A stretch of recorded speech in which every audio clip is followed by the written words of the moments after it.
يو السلام عليكم ورحمة الله وبركاته أصحاب قالي قوان سلام البادون كجوكتان ولكن شافي channel ka daawanaysanna waa Shaafi Joorre marka leh iyo muuqaal cusub ku soo dhawaada channelkeena fadlan nagu cusub tahay ka codsanayna si naxariis leh inaad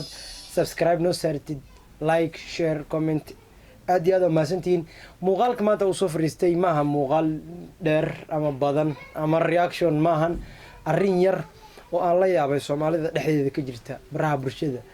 oo mar walbana soo noqnoqota had ka hor inaan ka hadlaan u filayaa barnaamijkaas tan ay noqon doonto qaybtiisa labaad laakiin bilooyin ka hor ahayd haddana mar kale soo laabatay waxaad arkaysaa qof nool oo qof kale inta qaada sawirkiisa ama uu dhahay uu dhintay ama shil uu galay ama waa tacbaan oo de koomu ku jira waxaan u jeedaa koox ka calacalay oo leh waa noolahay anigu maanan dhiman bal ila soo daawada muuqaalkiisa runaanta horta waxa waaye mangab waa ninka iskale mangab waa moodi langab asnaqdi langab sababtoo ah macnaha qof fiyo oo caafimaad qabo oo wuxuu ku tilmaamay inuu tacbaan xasid waay waxa idin sheega laakiin dadka uu ka nixiya aniga madaxa ila xanuun dad badan oo ooynayaan ay soo waceen oo xaaladeedii inay ka warqabaan rabaan xitaa dhalinyaro aan isla shaqaynayn oo markaas aan soo kala tagnay Axmed Saadiq goormuu dhacay macnaha dadkaas uu ka nixiy in kaartooda ku filan baas sidoo kale Yacquub kaligiis maahane waxaa jira haddana Maki Xaaji Banaadir taqaaniin abwaan Maki Xaaji Banaadir oo isagana la dhahay wuu xanuunsan yahay dhowr marna horena wuxuu dhahay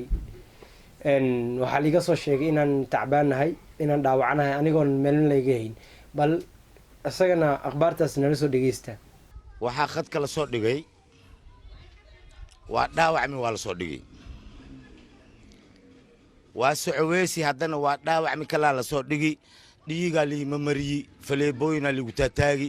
anoo dhan waxaa liiga dhigi nin oo maaragti oo cisbitaal jiifo oo saan waa socoweysi haddana waxaa la dhahay duq waa la cuni waa socoweysi haddana waa la cuniyaa la dhahay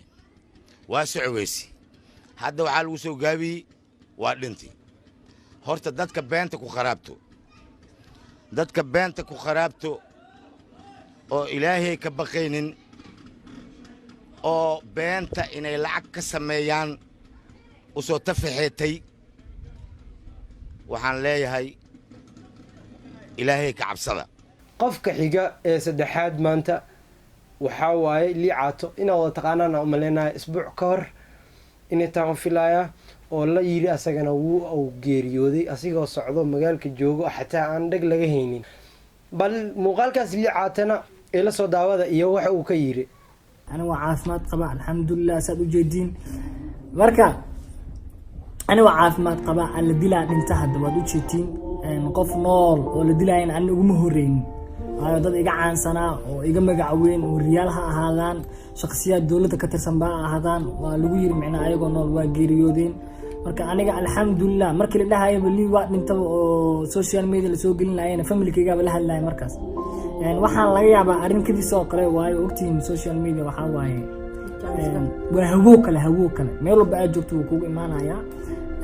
qof walba waxa laga yaabaa xitaa ama gabar ila la taa ahaato mise qof oo aniga ila dhashay xanuunsan ma ahaado hadduu arki lahaa macnaa sawirkayga oo ah ninkaas Allah u naxariistaba oo Nairobi lagu dil la dhahaba haddii arki in ayadoo macnaa naxtin u geeriyo taa laga yaabaa marka asxaabta qaaliga ah Soomaaliye wax isku falo qof nool bini'aadan ah oo socdo aan waxba ka galabsan hadduu dhintana aad waxba ka faa'iideynin inaad dhahdid wuu dhintay waxba kama faa'iideysan waxna idima tarayso waxna midin soo kordhinayso like ku raadisidna wax ka faa'iideysid maanta ma jirto Facebook hadda runta isku sheegno marka waxaas iska dhaafo intaas oo kaliya meeshan u soo fariistay inaan ka hadlo inta ku kulmi doono muuqaalka lamida fadlan hada ku cusubtaa channelka subscribe sar like share and comment waa dhankiina ciao